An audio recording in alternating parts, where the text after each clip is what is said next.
Should parents be held responsible if their kids do something terrible? Hi there, it's Jeff, and this is Plain English, episode number 715. This is where we help you upgrade your skills in English, your second or even maybe third language. And part of learning a language is thinking in that new language. And weighing tough questions is a good way to practice thinking in English. And this is a tough one. School shootings are just among the worst things that can happen. And the US, tragically, unfortunately, outrageously, has a lot of them. And there was just another one in September. The shooter was an adolescent, and he has been charged criminally. But the unusual thing is that his father has also been charged with murder, even though the father was not there. So the question is that right? I'll give you the information you'll need to decide for yourself in today's story. In the second half of the episode, I'll show you how to use the English expression take advantage of. There are two ways to use this, and you don't want to confuse them. So I'll tell you everything you need to know about how to use take advantage of like a native speaker. The transcript, quiz, exercises, and translations for this topic are all at plainenglish.com/715. Before we start today's story, I'd just like to remind you that the podcast is just one part of how we can help you upgrade your English skills. At plainenglish.com, you can make faster progress with active learning strategies. You can take quizzes, do activities, listen to the fast version of the audio, watch video workshops, practice what you learn, and even join a live call with JR and me. It's all about helping you build your skills to become a better, more confident English speaker. Sound good? Go to plainenglish.com to start your free 14-day trial today. Now, let's jump into today's story.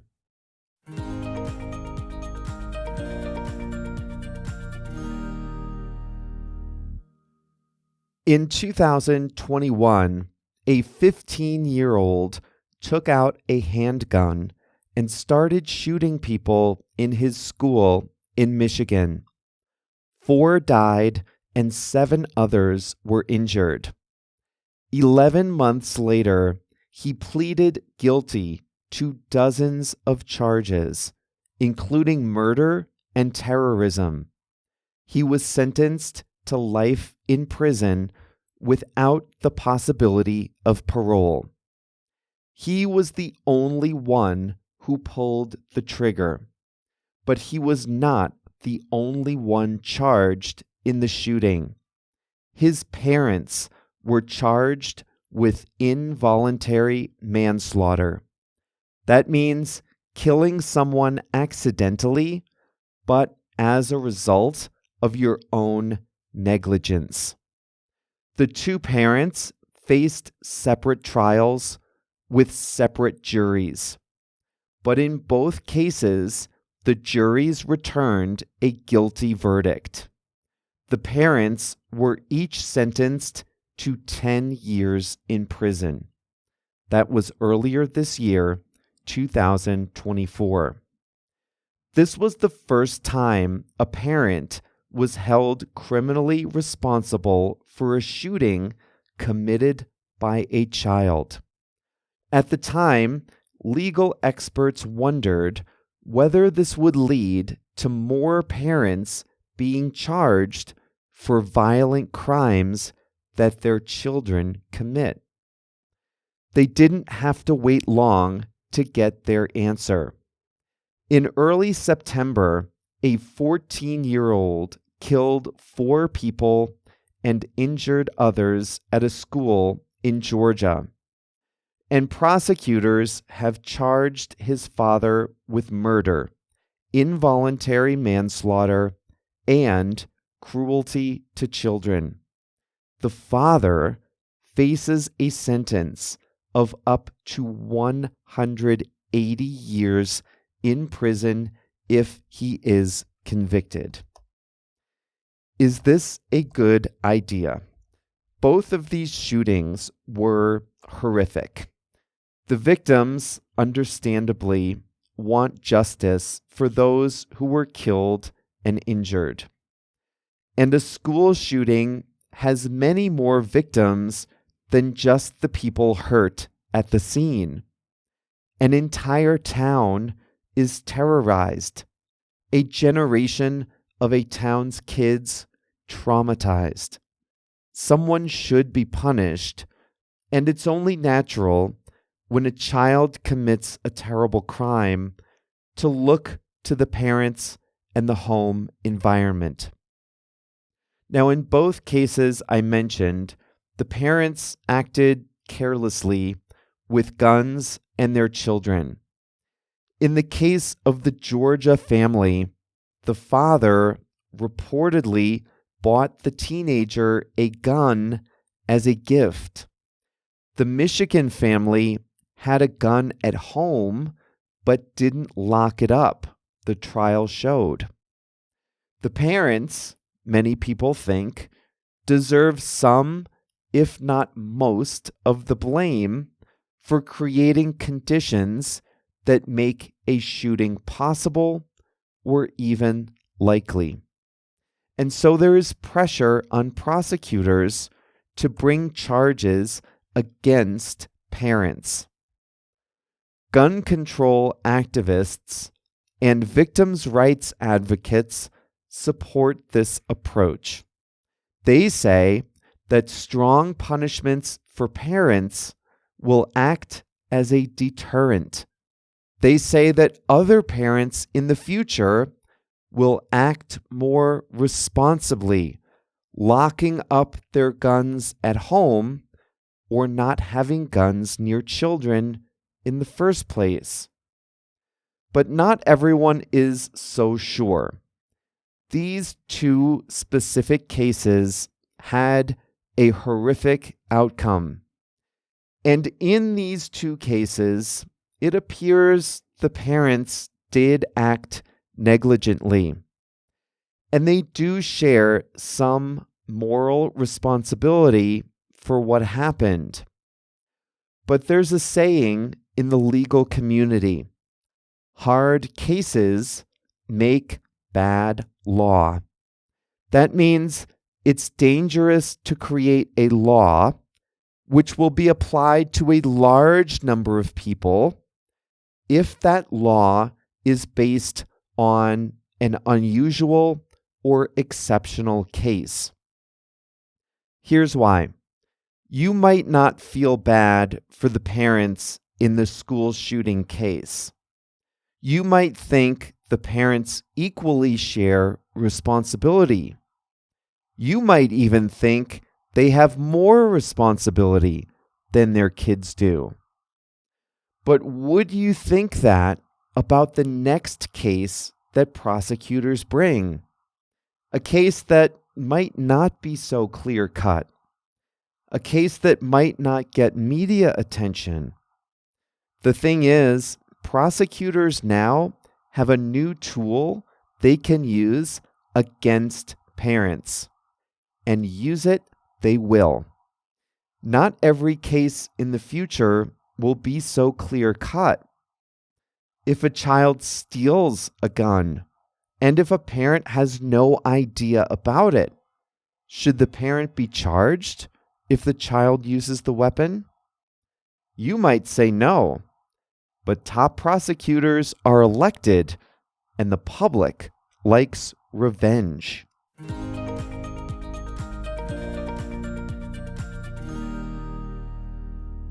I don't know. At first, I thought prosecutors should charge parents with crimes they really committed.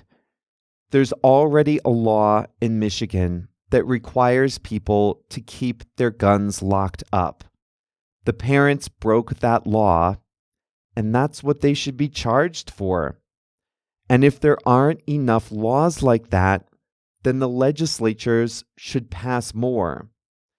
But charging parents for murder when their kids pulled the trigger, that doesn't sit well with me.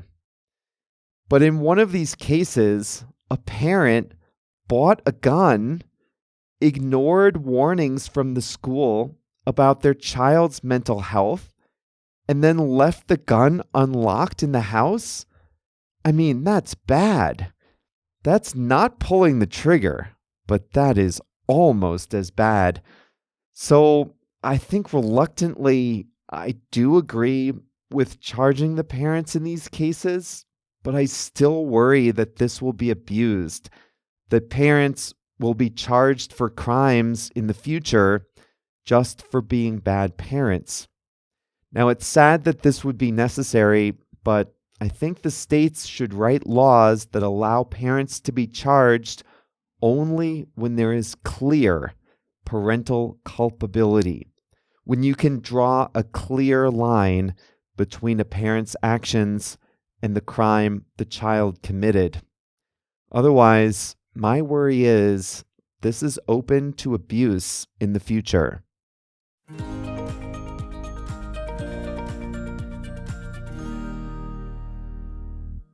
Take advantage of is a very, very common expression in English, and you might have even used it yourself. But did you know it has two meanings? And did you know those are very different meanings? And if you're not using it the right way, you could cause confusion or embarrassment. So today, you'll learn both ways of using it, and you'll learn how to avoid confusion when saying take advantage of. Here's the first meaning. To take advantage of a situation is to make good use of it. Something is available to you, and you use it. You enjoy a benefit from it. This is a positive thing, or neutral at worst. Here are some examples. Let's say you enjoy riding your bike outside. And let's pretend that it's late September and you live in the northern hemisphere. The cold weather is coming. Pretty soon, you won't be able to ride your bike outside because it will be too cold. So imagine it's a nice sunny day. You might say, I'm going to take advantage of the nice weather and go on a long bike ride. You take advantage of the weather. The weather is an opportunity. It's a chance for you to enjoy a bike ride, which is something you like. You are going to benefit from that chance. So we say you are going to take advantage of the good weather. You might remember that interest rates were very low from about 2010 to about 2020. I bought a condominium in Chicago in 2016. I had what I thought was a good interest rate. But then, 2 years later, rates had dropped again. Most people in the U.S. have fixed rate mortgages. So when interest rates go down, you can take advantage of them by refinancing your loan. That means pay the old loan back and get a new one with the lower rate. So I took advantage of the lower interest rates by refinancing when rates were really low. Nobody got hurt by my actions. This was an opportunity available to me. I took an action to benefit from the opportunity. so I took advantage of the opportunity. If a store is offering a limited time sale, you can take advantage of the sale by buying the things you want and need while they are discounted. When you take advantage of an opportunity, you take some action. This isn't something that happens to you. This isn't a stroke of good fortune. You do something to enjoy an opportunity. You go for a bike ride. You refinance your loan. You buy something on sale. All right? So that's the first definition. The second meaning of take advantage of is negative, very negative. It means to treat a person or a system unfairly for your own personal benefit. And the key here is unfairly. Let's take two examples from the workplace. Imagine a company where employees are paid hourly and there is no expectation of overtime work. But one manager regularly asks some employees to work overtime without paying them overtime. The workers need their job and they're afraid to say no. In this case, we can say the manager is taking advantage of the workers by making them put in extra hours without extra pay. The manager is acting unfairly for his own gain. The workers are being treated unfairly because their extra effort isn't rewarded. The manager is taking advantage of them. Here's another example. A lot of times, telephone salespeople target the elderly. Many elderly people like to be helpful, so they have a hard time saying no. Sometimes they're lonely. Sometimes they can't really decide if they need something or not. They sometimes get confused on the phone. And I hate to say it, but some unethical salespeople know this, and they take advantage of the elderly people. They use high-pressure tactics to sell them extra insurance that they don't need, or add-ons to their cell phone bills, or other services that are useless or fake. These unethical salespeople take advantage of elderly people. They act unfairly for their own personal gain.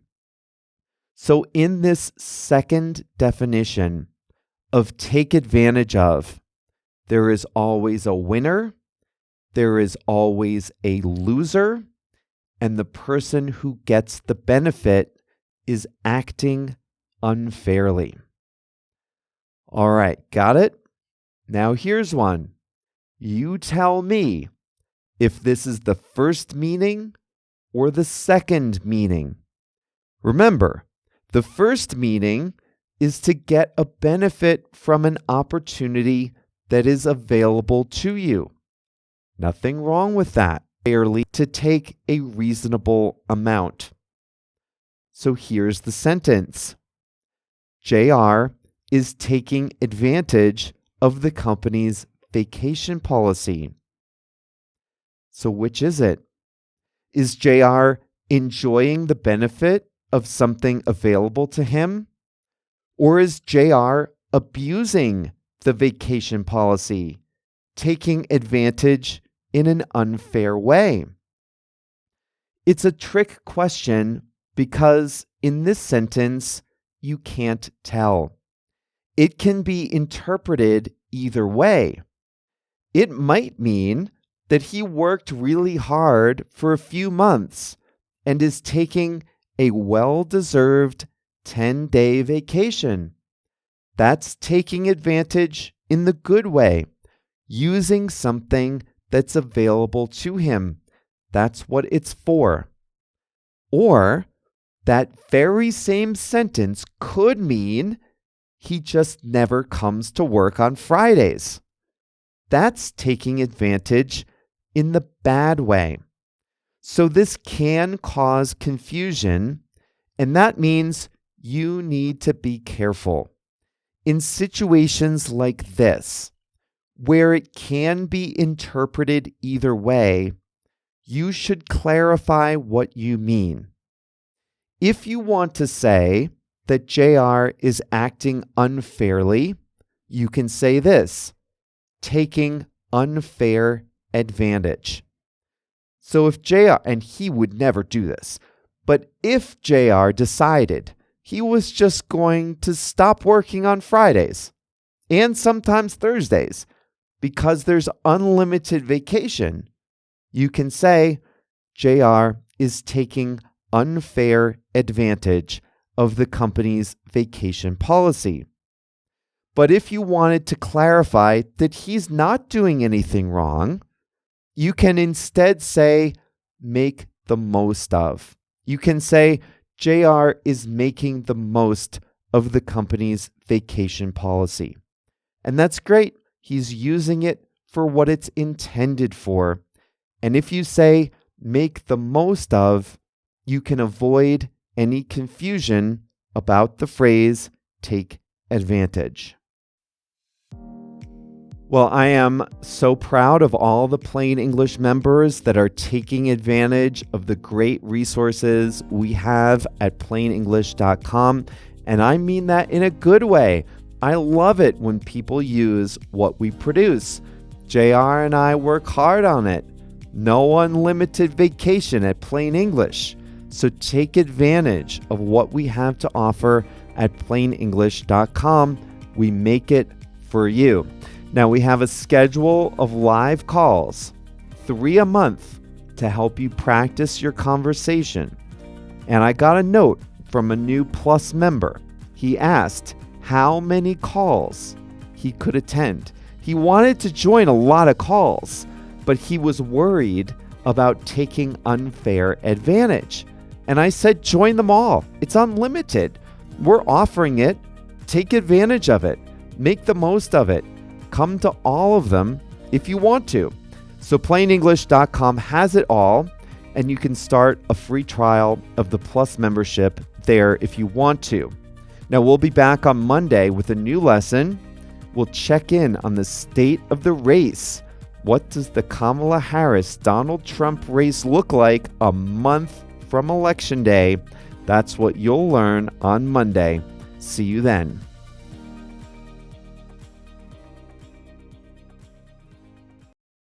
I hope you enjoyed today's episode. The version you listened to goes a little slower than native speed to help you understand better. But if you can easily understand this podcast, then you might benefit from the fast version of our stories and expressions. You see, every week we create 2 separate versions of the audio. There's the slow version you just heard, and there's the full speed version. The full speed version sounds just as if I were talking to a native English speaker. Many Plain English listeners use both the fast and slow audio to improve their listening. And before you ask, no, there's no artificial intelligence and no computer manipulation of the audio. I personally record 2 separate versions of all our lessons so you can hear the most authentic possible English at the speed that's right for you. So if you're ready to take the next step with your listening, go to plainenglish.com and sign up for a free 14-day trial. As soon as you do that, you'll unlock the fast version of our episodes. You can even listen on a podcast app. Go to plainenglish.com and sign up for a free trial today.